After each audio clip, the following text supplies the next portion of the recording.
Welcome back. We're on to Chapter 2 of the World of Warcraft Chronicle, Volume 1. That is a great picture. It gives you an idea. If you can see up in the corner there, that is Yasharaj, or Yasharj, depending on how you pronounce it. He's huge. All right, here we go. Reign of the Elements. It is hard to hold a book. For many long ages, the Pantheon continued searching the cosmos for nascent titans, bringing order to countless worlds in the process. Yet despite their efforts, they did not find any more of their kin. At times, the titans of the Pantheon wondered if their search was in vain, but always they resolved to press on. They knew in their hearts that more world souls existed, and this hope filled them with purpose. Though the Pantheon did not know it, their intuition was correct. A miraculous new world was taking shape in an isolated corner of the Great Dark. Deep within this world's core, the spirit of a mighty and noble titan stirred to life. One day it would be known as Azeroth. As the nascent titan developed, elemental spirits roamed across the world's surface. Over the ages, these beings became ever more erratic and destructive. The burgeoning world soul was so vast that it had drawn in and consumed much of the fifth element, spirit. Without this primordial force to create balance, Azeroth's elemental spirits descended into chaos. Fire, earth, air, and water. These were the forces that lorded over the infant world. They reveled in unending strife, keeping the face of Azeroth in constant elemental flux. 4 elemental lords, powerful beyond mortal comprehension, reigned supreme over innumerable lesser spirits. Of the elemental lords, none could match the ruthless cunning of Alakir the Wind Lord. He often sent his elusive Tempest minions to spy on his enemies and sow distrust among their ranks.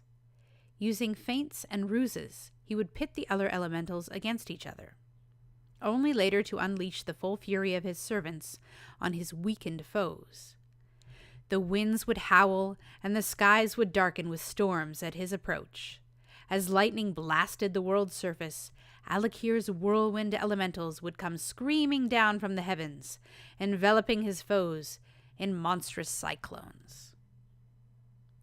Ragnaros, the Fire Lord, despised Alakir's cowardly ways.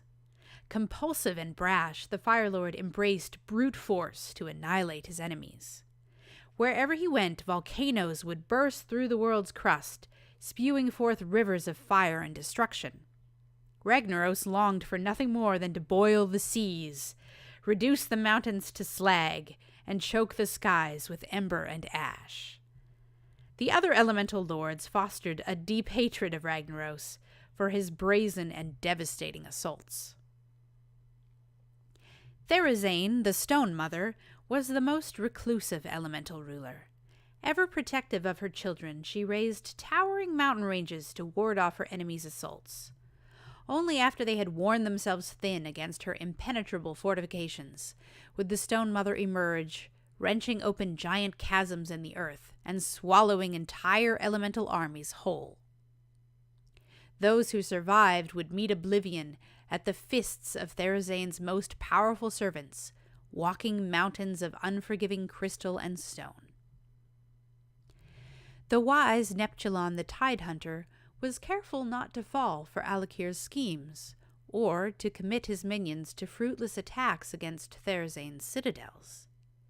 As the armies of fire, air, and earth clashed across the face of Azeroth, the Tidehunter and his elementals would divide and conquer their rivals in brilliant routs. When his foes fled, Neptulon would crush them beneath tidal waves that dwarfed even Therazane's highest mountain holdings. The apocalyptic battles between the elemental lords raged for untold millennia. dominion over Azeroth constantly shifted between the factions, each one striving to remake the world in its own image. Yet for the elementals, victory was secondary to the conflict itself. To them, the world's calamitous state was sublime, and their only desire was to continue their endless cycle of chaos. Coming of the Old Gods. The elemental lords reveled amid the primordial bedlam until a group of old gods plummeted down from the great dark. They slammed into Azeroth's surface, embedding themselves in different locations across the world. These old gods towered over the land, mountains of flesh pockmarked with hundreds of gnashing maws and black, unfeeling eyes.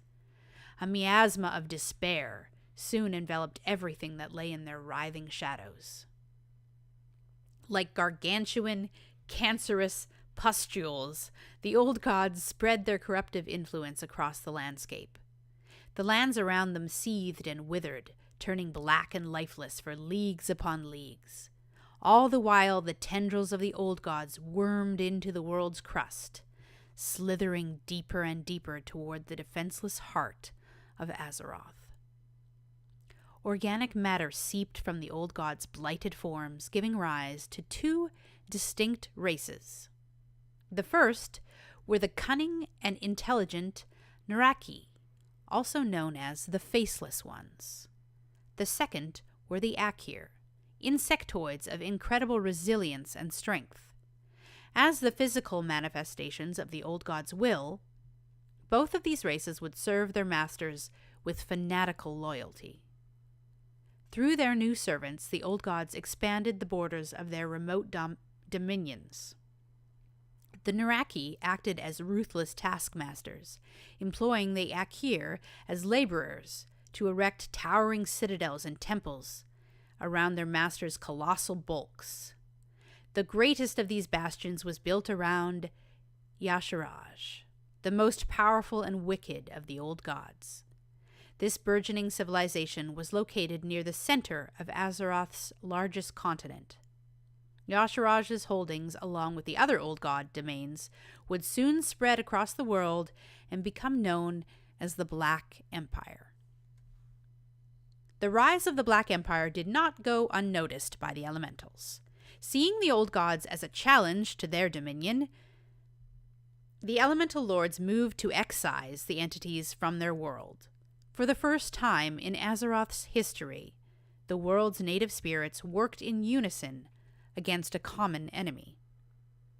Alakir's tempests joined with Ragnaros' fiery servants, creating monstrous cyclones of flame. These blistering firestorms raged over the world, reducing the Black Empire's citadels to ash. Elsewhere, Therazane raised jagged rock walls to corral her enemies and shatter their temple cities. Neptulon and his tidal minions then swept in, crushing the Naraki and the Akir between unyielding stone and the fury of the seas. Yet for all their fervor, the elementals could not topple the Black Empire.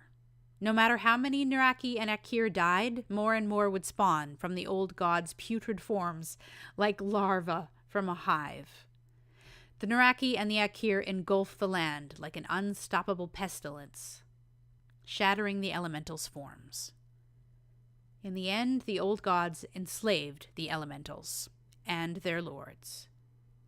Without the native spirits to conquer the Naraki and Akir, the borders of the Black Empire crept over much of the desiccated world. Without the native spirits to counter the Naraki and the Akir, the borders of the Black Empire crept over much of the desiccated world. Perpetual twilight descended upon Azeroth, and the world spiraled into an abyss of suffering and death. Pretty dark. The Discovery of Azeroth. Meanwhile, in the depths of the Great Dark Beyond, Agrimar continued his quest to eradicate all signs of demonic influence. His battles led him from one world to another, from one demon-beset civilization to the next. Though Agrimar bore the full weight of this task alone, his resolve never wavered. He believed with all his heart that Sargeras would one day return and see that the Pantheon's cause was right. It was during his long and lonely journeys that Agramar sensed something extraordinary. The tranquil dreams of a slumbering world soul, billowing across the cosmos. The song of life led him to a world that the Pantheon had not yet discovered, a world they would later name Azeroth. Nestled within the world's core was one of Agramar's kin, one far more powerful than any yet encountered. The spirit was so mighty that Agramar sensed its dreams even through the din of activity that rattled across the world's surface. Yet as Agramar drew closer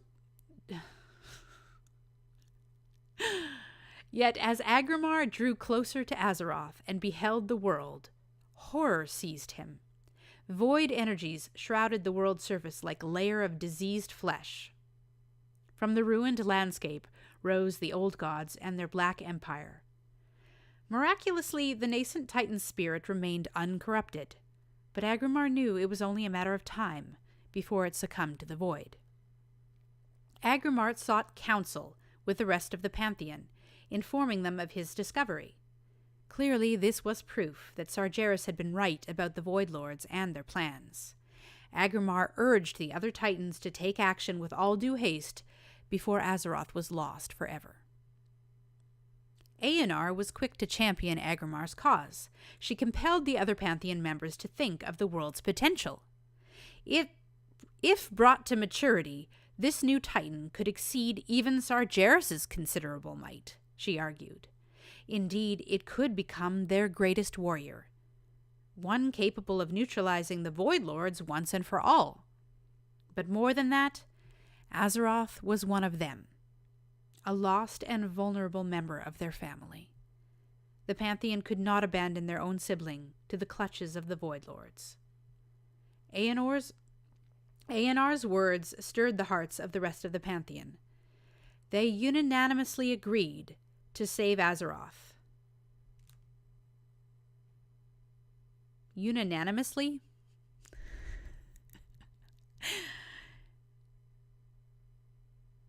They unanimously agreed to save Azeroth, no matter the cost. Agramar formulated a bold plan of attack. All members of the Pantheon would travel to Azeroth and purge the Black Empire that had claimed it.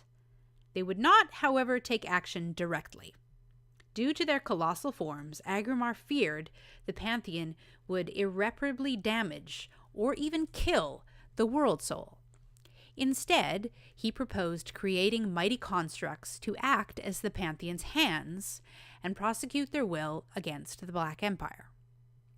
Under the guidance of the great forger, Khaz'garath, the Pantheon crafted an army of enormous servants from the crust of Azeroth itself, the Aesir and the Vanir.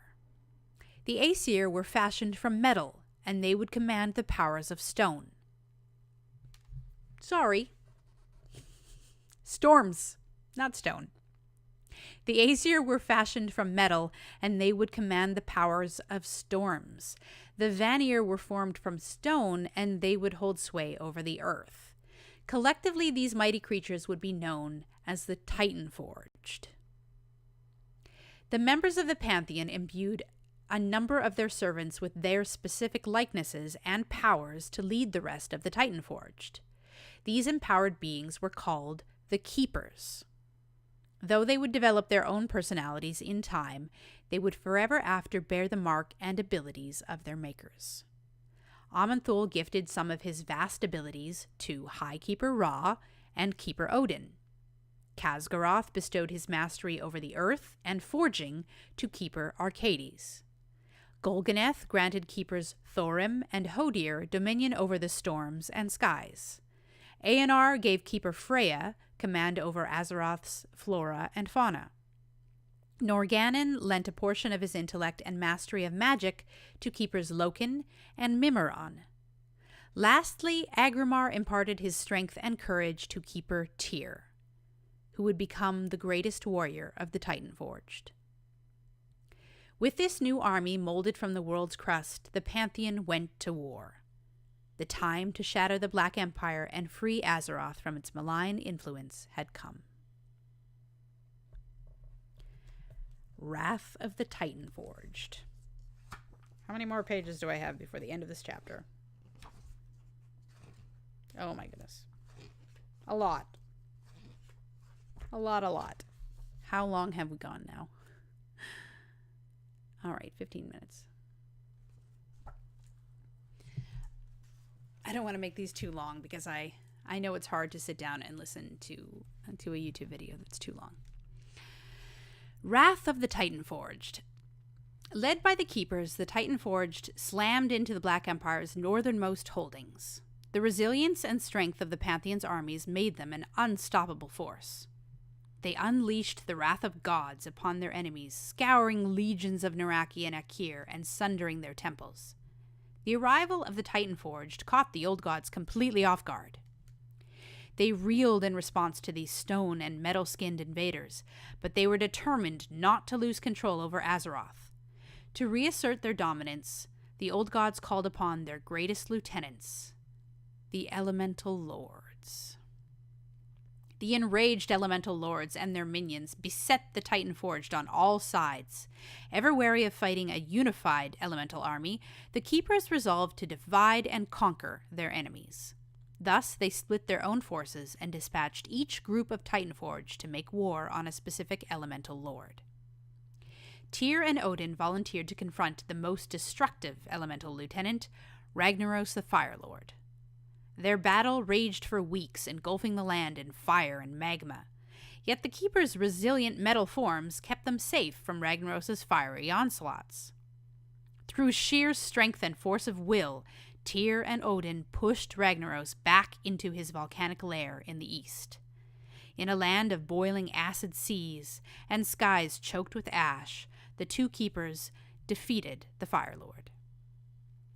Meanwhile, Arcades and Freya unleashed their powers upon Therazane, the Stone Mother. To protect herself and her minions, the elemental ruler retreated into the towering stone spire that she called home. Arcades used his dominion over the earth to weaken the citadel's foundations and shatter the craggy giants who guarded it. Ooh, we got a picture. There we go. There's a picture of the Elemental Lords and the Titanforged fighting them.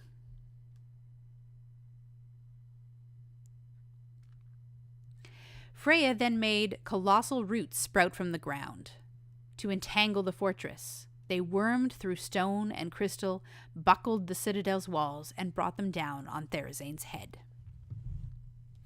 Ra, Thorim, and Hodir waged war with Alakir the Windlord. Using their mastery over the skies and storms, they forced the Elemental Lord back to his lair among the highest peaks of Azeroth.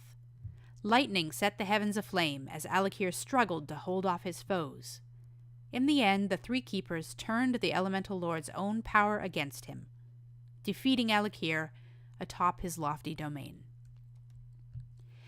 Neptulon the Tidehunter and his minions rushed to aid the other embattled Elemental Lords, but they were waylaid by Loken and Mimiron. The two Keepers used their wits to harry and outmaneuver Neptulon's forces at every turn. Ultimately, Loken unleashed his arcane powers to freeze and shatter the water elemental's forms, while Mimiron crafted enchanted bonds to imprison Neptulon himself. Although the Elemental Lords had been defeated, the Keepers knew that they could not utterly destroy the beings. The spirits of the elementals were bound to Azeroth itself. If they were killed, their corporeal forms would simply manifest again in time. Ra soon found a solution. He set out to imprison the elementals, much as the great Sargeras had done to demons. Ra first called on the aid of the gifted Titanforged sorceress Helya. They worked in concert to craft 4 interlinked domains within a pocket dimension known as the Elemental Plane. Ra and Helya then banished the Elemental Lords and nearly all of their servants to this enchanted prison realm. Ragnaros and the fire elementals were exiled to a smoldering corner of the elemental plane known as the Firelands. Therazane and the earth elementals were locked within the crystalline caverns of Deepholm. Alakir and the air elementals were imprisoned among the cloudy spires of the Sky Wall. Lastly, Neptulon and the water elementals were sucked into the fathomless depths of the abyssal maw. Only a few elementals would remain on the surface of Azeroth. With their leaders gone, these beings scattered and abandoned the war. So, in World of Warcraft, you get to go to each of these different places. You get to go to the Firelands, you get to go to Skywall and Abyssal Maw and Deepholm. And they're beautiful. And you have to fight against the elemental lords themselves. Very difficult battles. Ragnaros, of course, is the most difficult.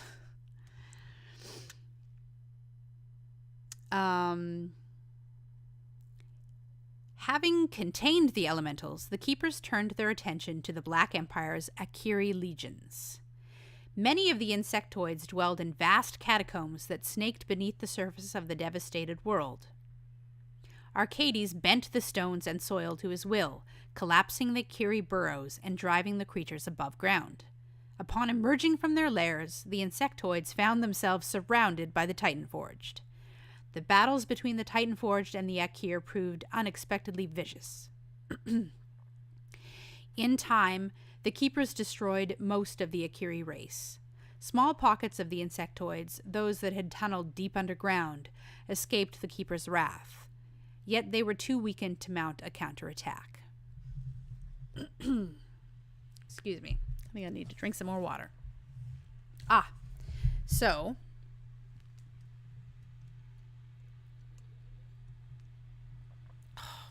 I apologize if you can hear the street sweeping that's going on outside. I'm hoping my mic doesn't pick it up, but it's pretty loud.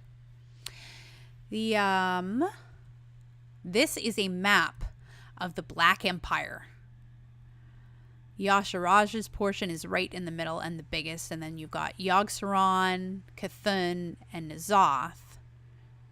And then there's the little portions of area that they gave to the elemental lords. Alakir, Ragnaros, Therazane, and Neptulon. Just took over the whole place.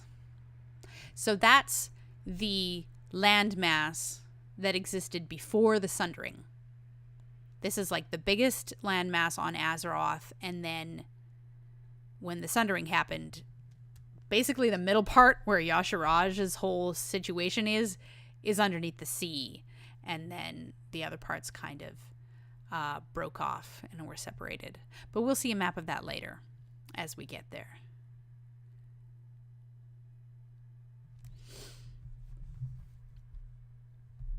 Let's see. Fall of the Black Empire. The victories over the Akir and the Elementals heartened the Keepers, but they knew that their greatest battles were still to come. As one, they turned their righteous gaze on the heart of the Black Empire, the sprawling temple city built around the old god, Yasharaj. By toppling the most powerful Naraki bastion on Azeroth, the Keepers believed they could crush their enemies in one swift stroke. The Keepers and their allies waded through one swarm of Naraki after another as they battled their way toward the mountainous form of Yasharaj. The broken and mangled bodies of Titanforged and Naraki alike riddled the landscape by the time the invaders breached the city and assaulted the old god itself. Yasharaj was more powerful than the Keepers had expected. It poisoned the minds of the Titanforged, drawing out their fears and darkening their thoughts. The Pantheon grew concerned that the old god would overwhelm their servants. Despite the risk of harming the world, they decided to take direct action. Amenthul himself reached down through Azeroth's stormy skies and took hold of Yasharaj's writhing body. With a heave of his mighty arm, he tore the old god from the crust of the world. In that moment, Yasharaj's gargantuan bulk was ripped apart. The immensity of the old god's death rattle shattered mountaintops and obliterated hundreds of Titanforged where they stood. Y'Shaarj was dead, but its tendrils had bored more deeply through Azeroth than Aman'Thul had ever imagined. In excising the old god from the world, he had inadvertently ripped an eternal wound in Azeroth's surface. Volatile arcane energies, the lifeblood of the nascent Titan, erupted from the scar and roiled out across the world. Horrified by this turn of events, the Pantheon realized they could not risk killing the other old gods in such a manner. The malignant creatures had embedded themselves so deep into the world that tearing them out would destroy Azeroth itself. The Pantheon knew that the only course of action was to imprison the old gods where they lay, and contain their evil forever. It would be a difficult task, but it would be possible with the aid of the Keepers. At the Pantheon's behest, the Titanforged devised a plan to shatter the last vestiges of the Black Empire forever. They would battle each of the old gods directly. Once they had weakened the creatures, Arcades would create subterranean chambers to contain them. Mimiron would then fashion colossal machineries to lock the old gods in place. When this work was done, Loken would imbue each prison with a great enchantment that would neutralize the old god's evil. With their plans formed, the Titanforged began their campaign. Great battles tore across the land as the Titanforged fought their way southeast to the bastion of N'Zoth. After overwhelming the old god, the Keepers used their powers to encase the creature in an underground prison. Next, the Titanforged marched southwest to the sprawling temple city that had grown around the third old god, Cthulhu. The Keepers and their allies purged swarms of Nuraki before assaulting the old god itself and subduing it. Much as they had done with N'Zoth, the Keepers entombed the entity beneath the earth and constructed a prison of their own devising over its form. Only one old god remained, the vicious and cunning Yogg-Saron. It would not fall so easily. As the Titanforged closed in on Yogg-Saron's crumbling northern stronghold, the old god unleashed the greatest of its generals, the Cathraxi. The Cathraxi were monstrous warbringers, large and more resilient than the other Nuraki. They possessed great strength and brutal intellect, and their dark powers and maledictions could drive even the Titanforged to madness. The giant, tentacle-faced Cathraxi whipped the remnants of the Black Empire into a frenzy. They swarmed the Titanforged on all sides, thinning their ranks. By the time the Keepers and their allies reached Yogg-Saron, their forces were greatly diminished. They found that they lacked the strength of numbers to defeat the old god. Yogg-Saron would have destroyed the Titanforged completely, if not for the heroic efforts of Odin. Although scarred and battered by war, Odin summoned his waning strength and inspired the Titanforged to launch a counterattack. He commanded Loken to weave a grand illusion spell that forced the Cathraxi to see themselves, and even Yogg-Saron, as the enemy. As the Black Empire's forces turned on one another, Odin swooped in to cut down his confused foes. The other Titanforged followed his lead, and together they succeeded in pacifying Yogg-Saron. As they had done with Cthulhu and N'Zoth, the Keepers buried the entity beneath the earth, locking it away in a monolithic, enchanted prison.